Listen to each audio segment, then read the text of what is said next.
বাচ্চাদের school tiffin বলুন কিংবা সকাল বিকেলের হালকা ফুলকা খিদের জন্য আজকে আমি আপনাদের দুই রকম পদ্ধতিতে নাস্তা বানিয়ে দেখাবো। আসসালামু আলাইকুম বন্ধুরা, কিচেন বাঙালিয়ানা চ্যানেলে আপনাদের সবাইকে স্বাগত জানাই। নাস্তাগুলো তৈরি করে নেওয়ার জন্য এখানে একটা মিক্সিং বোলের মধ্যে 1 কাপ পরিমাণ ময়দা নিয়ে নিচ্ছি। আপনারা চাইলে ময়দার পরিবর্তে আটাও নিতে পারেন অথবা আটা ময়দা দুটো মিক্স করেও নিতে পারেন। ময়দার মধ্যে সামান্য লবণ, চিনি, একটু সয়াবিন তেল দিয়ে ভালোভাবে মিশিয়ে নেব। আমি এখানে তেল দিয়েছি, আপনারা চাইলে ঘি দিয়েও ময়ান দিয়ে নিতে পারেন। তো বন্ধুরা, সব কিছু ভালোভাবে মিশিয়ে নিতে হবে। এইভাবে একটু ভালোভাবে ময়ান দিয়ে নিলে দেখবেন নাস্তাগুলো অনেকটাই খাস্তা তৈরি হবে। ভালোভাবে মিশিয়ে নিয়েছি আর হাতের মধ্যে মুঠো করলে দেখুন খুব সুন্দর মুঠো হয়ে যাচ্ছে। এবার এখানে অল্প অল্প করে পানি দিয়ে একটা ডো মেখে নিতে হবে। ডোটা কিন্তু খুব বেশি নরম করে মাখবো না, আবার অনেকটা শক্ত করে মাখবো না। ঠিক যেভাবে রুটি করার জন্য আটা মেখে থাকে সেইভাবে ডোটা মেখে নিতে হবে। তো দেখুন ডোটা খুব সুন্দর করে মেখে নেওয়া হয়ে গেছে।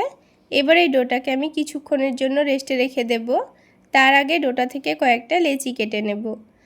তো আমি 1 কাপ ময়দার যেহেতু নাস্তাগুলো তৈরি করে নিচ্ছি, তাই মিডিয়াম সাইজের 4টা মতো পরোটা তৈরি করে নেব। তো এবারে লেচিগুলোকে আমি 5 মিনিট মতো রেস্টে রাখবো। আর 5 মিনিটের মধ্যেই ডিমের একটা পুর রেডি করে নেব। তার জন্য প্যানের মধ্যে সামান্য একটু সাদা তেল দিয়ে দিয়েছি। তেলটা যখন হালকা গরম হয়ে যাবে তখন এখানে অল্প করে পেঁয়াজ কুচি দিয়ে দিচ্ছি। এবার পেঁয়াজটাকে হালকা নাড়াচাড়া করে হালকা লালচে করে ভেজে নিতে হবে। পেঁয়াজটা যখন হালকা ভাজা ভাজা হয়ে গেছে তখন ঝালের জন্য কাঁচামরিচ কুচি দিয়ে দিচ্ছি। তারপর 2 টেবিল চামচ পরিমাণ টমেটো সস দিয়ে দিচ্ছি। আপনারা চাইলে টমেটো কুচিও দিতে পারেন। সামান্য পরিমাণ পানি দিয়ে দিচ্ছি। এবার এখানে স্বাদ মতো লবণ দিয়ে দিচ্ছি। তার সাথেই চাট মশলা দিয়ে দিচ্ছি। হাতের কাছে চাট মশলা না থাকলে অল্প করে লেবুর রসও দিতে পারেন। তারপর এখানে হাফ কাপ পরিমাণ গাজর দিয়ে দিচ্ছি। তবে আপনারা চাইলে গাজরের পরিবর্তে যে কোনো সবজি দিতে পারেন, যেমন আলুকে গ্রেট করেও দিতে পারেন। গাজর দেওয়ার পর 3-4 মিনিট ভালোভাবে ভেজে নিয়েছি। তারপর গাজরটাকে এক সাইডে সরিয়ে রেখে আবারও অল্প করে একটু তেল দিয়ে দিয়েছি। তেলটা যখন হালকা গরম হয়ে যাবে তখন এখানে 2টো ডিম দিয়ে দেব। তো ডিম দুটোকে আগে একটা বাটিতে ভেঙে নিয়েছিলাম, আর এইভাবে ভেঙে নিয়ে দেওয়াই ভালো, কারণ ডিমটা খারাপ হয়ে গেলে তখন কিন্তু তেলটা নষ্ট হয়ে যেতে পারে। ডিমের মধ্যে সামান্য পরিমাণ লবণ দিয়েছি। এবার ডিমটাকে কুচি করে ভেজে নেব। তারপর গাজরের সঙ্গে ভালোভাবে মিশিয়ে নিয়ে আবার একটু ভালোভাবে ভেজে নেব। তো বন্ধুরা, একবার হলো এভাবে গাজর আর ডিমের পুরটা বানিয়ে খেয়ে দেখবেন দারুণ লাগে। যে কোনো রুটি পরোটার সঙ্গেও খাওয়া যাবে। তো দেখুন সব কিছু ভালোভাবে ভেজে নিয়েছি। এবার এটাকে নামিয়ে ঠান্ডা হতে দিয়ে দেব। আর অন্যদিকে যে লেচিগুলো কেটে রেখেছিলাম সেগুলো থেকে একটা একটা করে লই তৈরি করে নেব। তো সবগুলো যখন লই রেডি করা হয়ে যাবে তখন একটা একটা করে নাস্তাগুলো তৈরি করে নেব। এবার নাস্তাগুলো তৈরি করে নেওয়ার জন্য অল্প করে একটু ময়দা ছড়িয়ে দিয়েছি। আর ময়দা দিয়েই কিন্তু রুটিটাকে বেলে নেব। আপনারা চাইলে তেল দিয়েও বেলে নিতে পারেন। পাতলা করে বেলে নিয়েছি। এবার ওপর থেকে অল্প করে একটু সাদা তেল দিয়ে দিচ্ছি। তারপর রুটির চারিদিকে ভালোভাবে ছড়িয়ে দেব। তো নাস্তাগুলো যেহেতু একটু লেয়ারযুক্ত তৈরি করব, তাই এখানে অল্প করে তেল দিয়ে দিয়েছি। এবার এই তেলের ওপর অল্প একটু ময়দা ছড়িয়ে দেব, তাহলে লেয়ারগুলো খুব সুন্দর খুলে খুলে আসবে। এবার এই রুটিটাকে এক সাইডটা ধরে একটু ভালোভাবে চেপে চেপে রোল করে নেব। তো আপনারা দেখে নিশ্চয়ই বুঝতে পারছেন আমি কাজটা কিভাবে করে নিচ্ছি। তো দেখুন রুটিটাকে ভালোভাবে রোল করে নিয়েছি। আর এইভাবে চেপে চেপে লম্বা করে নেওয়ার পর এইভাবে হাতের মধ্যে একটু পেঁচিয়ে লই তৈরি করে নেব। তো একটা লেয়ারযুক্ত পরোটার জন্য লেচি কিন্তু আমাদের রেডি হয়ে গেছে। সবগুলো এভাবে রেডি করে নিয়ে অল্প করে একটু তেল মাখিয়ে 5 মিনিট মতো রেস্টে রেখে দেব। 5 মিনিটের মধ্যে লেচিগুলো কিন্তু অনেকটাই নরম হয়ে যাবে। তারপর একটা একটা করে পরোটাগুলো আপনাদের তৈরি করে দেখিয়ে দিচ্ছি। তো দেখুন এবার বেলে নেওয়ার সময় কিন্তু তেল বা ময়দা কিছুই ব্যবহার করব না, এমনি খুব সুন্দর বেলে নেওয়া হয়ে যাবে। তো রুটিটাকে পাতলা করে বেলে নিয়েছি। এবার যে ডিমের মিশ্রণটা আমি রেডি করে রেখেছিলাম এটাও কিন্তু ঠান্ডা হয়ে গেছে। তো তার আগে এই রুটির চারিদিকে ভালোভাবে পানি লাগিয়ে দেব, যেন রুটিটা ভাঁজ করে নেওয়ার সময় খুব ভালোভাবে সেট হয়ে যায়। এবারে রুটির চারিদিকে পানি লাগানো হয়ে গেছে। তারপর মধ্যেখানে ডিমের পুরটা দিয়ে দেব। ডিমের পুরটাকে মধ্যের জায়গাটাতে একটু লম্বা করে আর চারিদিকে ভালোভাবে ছড়িয়ে দেব। তো দেখুন চৌকো শেপে পুরটাকে ভালোভাবে ছড়িয়ে দিচ্ছি। তারপর রুটিটাকে এইভাবে 4টা ভাঁজ দিয়ে নিয়ে চৌকো শেপের একটা পরোটা তৈরি করে নেব। তো বন্ধুরা, কোনো রকম রুটি তরকারি করার ঝামেলা ছাড়া এইভাবে নাস্তাগুলো বানিয়ে সকালের নাস্তায় কিংবা রাতের ডিনারে বা বাচ্চাদের স্কুল টিফিনও বানিয়ে দিতে পারেন, দেখবেন দারুণ লাগে। একটাও নাস্তা কিন্তু আমাদের তৈরি করা হয়ে গেল। ঠিক একইভাবে আমি বাকি নাস্তাগুলোও তৈরি করে নিয়েছি। তারপর প্যানের মধ্যে একটু পরিমাণ মতো তেল দিয়েছি, তেলটা ভালোভাবে গরম করে নিয়ে নাস্তাগুলো দিয়ে দিয়েছি। একসঙ্গে আমি দুটো নাস্তা ভেজে নিচ্ছি, আপনারা চাইলে একটা করেও ভেজে নিতে পারেন। একদিকে যখন হালকা কালার চলে এসছে তখন উল্টে দিয়েছি।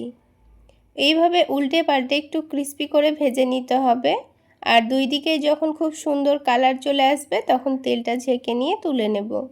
তাহলে বন্ধুরা, আজকের এই নাস্তা রেসিপি আপনাদের কেমন লাগলো অবশ্যই কমেন্ট সেকশানে জানাবেন। আর ভালো লাগলে একটা লাইক শেয়ার করে দেবেন। আর আমার এই সহজ রেসিপিগুলো যদি ইউটিউব চ্যানেল থেকে দেখে থাকেন চ্যানেলটি সাবস্ক্রাইব করে দেবেন। আর ফেসবুক পেজ থেকে দেখে থাকলে পেজটি ফলো করে দেবেন। তো বন্ধুরা দেখুন, দুটো নাস্তা কিন্তু আমাদের ভেজে নেওয়া হয়ে গেল। বাকি দুটোও ঠিক একইভাবে ভেজে নেব। এবার একটা নাস্তা ভেঙে এর ভেতরটা আপনাদের দেখিয়ে দিচ্ছি। ওপর থেকে যেমন ক্রিস্পি লেয়ারযুক্ত তৈরি হয়েছে, ভেতর থেকে তেমনই সফট নরম। একবার বানিয়ে খেয়ে দেখবেন, খেতে কিন্তু দারুণ লাগে। ডিম দিয়ে তো নাস্তা বানানো হয়ে গেল, এবার আমি আপনাদের আলু দিয়ে একটি দুর্দান্ত স্বাদের নাস্তা বানিয়ে দেখাবো। সবার প্রথমে 1.5 কাপ পরিমাণ ময়দা নিয়ে নিচ্ছি। আপনারা চাইলে ময়দার পরিবর্তে আটা দিয়েও নাস্তাগুলো বানাতে পারেন, তবে ময়দা দিয়ে বানালে খেতে বেশি ভালো লাগে। এবার এখানে অল্প করে একটু লবণ দিয়ে দিয়েছি আর দিয়ে দিচ্ছি 1/2 টেবিল চামচ মতো চিনি। তার সাথেই 2 টেবিল চামচ দিয়ে দিচ্ছি রান্নার সয়াবিন তেল। তবে তেল বা ঘি যাই ব্যবহার করুন না কেন, একটু বেশি পরিমাণে দিয়ে এটাকে ময়ান দিয়ে নিতে হবে, তাহলে নাস্তাগুলো খুব সুন্দর খাস্তা হবে আর খেতেও ভালো লাগবে। তো তেলের সঙ্গে ময়দাটাকে আমি খুব ভালোভাবে মিশিয়ে নিচ্ছি। আর দেখুন, ময়দাটা মুঠো করলে খুব সুন্দর দলা পাকিয়ে যাচ্ছে। তো এইভাবে ময়ান দিয়ে নিতে হবে। এবার এখানে অল্প অল্প করে পানি দিয়ে ডোটা মেখে নেব। একেবারে পানি দিয়ে ফেলা যাবে না, তা না হলে ডোটা অনেকটাই নরম হয়ে যাবে। তো বারে বারে অল্প অল্প করে পানি দিয়ে আমি ডোটা মেখে নেব। তো দেখুন বন্ধুরা, কিছুক্ষণের মধ্যে আমি ডোটা খুব সুন্দর করে মেখে নিয়েছি। এবার এটাকে আমি 5 মিনিটের জন্য রেস্টে রেখে দেব। আর ততক্ষণের মধ্যে আমি আলুর পুরটা তৈরি করে নেব। তো আগে থেকে আমি আলু সেদ্ধ করে নিয়েছিলাম। আর কড়াইয়ের মধ্যে দিয়ে দিচ্ছি 1 টেবিল চামচ মতো সরিষার তেল। তার মধ্যে দিয়ে দিচ্ছি খুবই সামান্য গোটা 5 ফোড়ন। একটু করে গোটা 5 ফোড়ন তেলের মধ্যে দিলে আলুর পুরটা খেতে বেশি ভালো লাগবে। তারপর দিয়ে দিয়েছি থেতো করা রসুন। এবার রসুনটাকে একটু লালচে করে ভেজে নিতে হবে। তো দেখুন, কিছুক্ষণের মধ্যেই আমি রসুনটাকে খুব সুন্দর করে ভেজে নিয়েছি। তারপর একটা বড় সাইজের পেঁয়াজ কুচি করে দিয়ে দিচ্ছি। পেঁয়াজটাকেও কিন্তু আমি লাল করে ভেজে নেব। পেঁয়াজটা যখন লাল হয়ে ভাজা হয়ে যাবে, তারপরেই এখানে আমি কিছু গুঁড়ো মশলা দিয়ে দেব। তো দেখুন, খুব সুন্দর করে পেঁয়াজটা আমি ভেজে নিয়েছি। এবার এখানে দিয়ে দেব একটা ছোট সাইজের টমেটো কুচি। আপনারা চাইলে এখানে টমেটো সসও ব্যবহার করতে পারেন। তো যেহেতু আমি কাঁচা টমেটো দিয়েছি, তাই টমেটোটা ভেজে নেওয়ার পর কিন্তু গুঁড়ো মশলাগুলো দিয়ে দেব। তো ঝালের জন্য আমি কাঁচামরিচ কুচি দিয়েছি আর স্বাদ মতো লবণ দিয়ে দিয়েছি। লবণ দিয়ে টমেটোটা ভেজে নিলে খুব তাড়াতাড়ি টমেটোটা গলে যাবে। তো দেখুন বন্ধুরা, কিছুক্ষণের মধ্যেই টমেটোটা কিন্তু খুব সুন্দর গলে গেছে। এখন এখানে বাকি মশলাগুলো দিয়ে দিচ্ছি। খুবই সামান্য পরিমাণ দিয়েছি হলুদের গুঁড়ো, ভাজা জিরা গুঁড়ো আর দিয়ে দিচ্ছি ধনে গুঁড়ো। এখন সব কিছু একটু ভালোভাবে মিশিয়ে নেব। গুঁড়ো মশলাগুলো দেওয়ার সময় অবশ্যই গ্যাসের ফ্লেমটা লোতে রাখতে হবে, তা না হলে মশলাগুলো পুড়ে যেতে পারে। এখন দেখুন, একটু মিশিয়ে নেওয়ার পর এর মধ্যে দুটো মিডিয়াম সাইজের আলু আগে থেকে আমি সেদ্ধ করে ম্যাশ করে নিয়েছি। আলুটা দেওয়ার পর দিয়ে দিচ্ছি 1/2 টেবিল চামচ মতো চাট মশলা। তার সাথে 1/2 টেবিল চামচ দিয়েছি চিনি আর দিয়ে দিচ্ছি ধনেপাতা কুচি। এবার একটু ভালোভাবে মিশিয়ে নেব। এইভাবে আলুর পুরটা আপনারা একবার রান্না করে দেখবেন খেতে ভীষণ টেস্টি হয়। তো দেখুন, সব কিছু একসঙ্গে ভালোভাবে মিশিয়ে নিচ্ছি। আর মেশানো হয়ে গেলেই কিন্তু আমাদের আলুর পুর রেডি। এখন এটাকে আমি নামিয়ে রাখবো। আর এইদিকে 5 মিনিট হয়েও গেছে। এখন এই ডোটাকে আবার একটু ভালো করে মেখে নিতে হবে, তাহলে ডোটা এমনিতেই খুব সুন্দর স্মুথ হয়ে যাবে। তো 5 মিনিট রেস্টে রাখার জন্য কিন্তু ডোটা আগের থেকে অনেকটাই স্মুথ হয়ে গেছে। তো এবার এই ডোটা থেকে মিডিয়াম সাইজের কয়েকটা লেচি কেটে নেব। এবার একটা করে লেচি নিয়ে এভাবে লই তৈরি করে নেব। তারপর আমি রুটিটা বেলে নেব। তো বেলে নেওয়ার জন্য এখানে আমি অল্প করে একটু ময়দা ছড়িয়ে দিয়েছি। তারপর পাতলা করে আর বড় করে রুটিটা বেলে নেব। তো দেখুন রুটিটা বেলে নেওয়া হয়ে গেছে। এখন এখানে অল্প করে একটু সয়াবিন তেল দিয়ে দিচ্ছি। তারপর রুটির চারিদিকে খুব ভালোভাবে মাখিয়ে নিয়েছি আর অল্প করে একটু ময়দা ছড়িয়ে দেব। এবার এখানে দুটো ভাঁজ দিয়ে নেব। তো আমি এই পরোটার মধ্যে খুব সুন্দর একটা লেয়ার দেব, সেই জন্য এখানে কিন্তু 4টা ভাঁজ করে নিচ্ছি। আবারও একটু তেল মাখিয়ে নিয়ে ময়দা ছড়িয়ে দিয়েছি। তারপর আবারও দুটো ভাঁজ করে নেব। দিয়ে এই পরোটাটাকে আমি চৌকো শেপেই কিন্তু বেলে নেব। এবার এই পরোটাটাকে অনেকটাই পাতলা আর অনেকটা বড় করে আমি বেলে নেব। তার জন্য আবারও অল্প করে একটু ময়দা ছড়িয়ে দিয়েছি বেলার সুবিধার জন্য। তো দেখুন পরোটাটাকে কিন্তু আমি অনেকটা বড় আর খুব পাতলা করে বেলে নিয়েছি। এবার এই রুটিটার চারিদিকে আমি পানি লাগিয়ে দেব, তাহলে নাস্তাগুলো সেট করতে খুবই সুবিধা হবে। তো পানি লাগিয়ে দেওয়ার পর এবার এই আলুর পুরটা আমি একটু বেশি পরিমাণ নিয়ে নিচ্ছি। তারপর মধ্যেখানে দিয়ে রুটির চারিদিকে খুব ভালোভাবে মাখিয়ে নেব। তো দেখুন খুব ভালোভাবে মাখিয়ে নেওয়া হয়ে গেছে। এখন এটাকে আবারও 4টা ভাঁজ করে নেব। এইভাবে আলু পরোটাটা বানাবেন, দেখবেন আলুর পুর ভরে বেলার কোনো রকম ঝামেলা নেই। সবাই কিন্তু এইভাবে আলু পরোটাটা বানিয়ে নিতে পারবেন। তো 4টা ভাঁজ করে নেওয়া হয়ে গেল। দেখুন কত বড় একটা আলু পরোটা চৌকো শেপে তৈরি হয়ে গেছে। এবার আমি এটাকে ভেজে নেব। তো আমি পরোটাগুলো একটু ডুবো তেলে ভেজে নেব। আপনারা চাইলে অল্প করে তেল দিয়েও ভেজে নিতে পারেন। এইভাবে ডুবো তেলে ভাজলে পরোটাগুলো উপর থেকে দেখবেন অনেকটাই খাস্তা তৈরি হয় আর খেতেও কিন্তু ভীষণই টেস্টি হয়।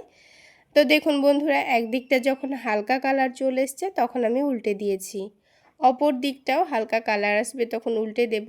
এইভাবেই কয়েকবার উল্টে পাল্টে আমি কিন্তু পরোটাটাকে একটু খাস্তা করে ভেজে নেব। একটু সময় নিয়ে ভেজে নিলে দেখবেন পরোটাগুলো খুব সুন্দর খাস্তা এবং মুচমুচে হবে। তো দেখুন একটা পরোটা আমার ভাজা হয়ে গেছে। এবার আমি তেলটা ভালোভাবে ছেঁকে নিয়ে তুলে নিচ্ছি। ঠিক একইভাবে আমি আপনাদের আরও একটি পরোটা ভেজে দেখিয়ে দেব। এবার ওই বাকি তেলের মধ্যে আমি কিন্তু আরও পরোটাগুলো ভেজে নেব। তো দেখুন বন্ধুরা, একদিকটা ভাজা হয়ে গেছে, ঠিক অপর দিকটাও একইভাবে ভেজে নেব।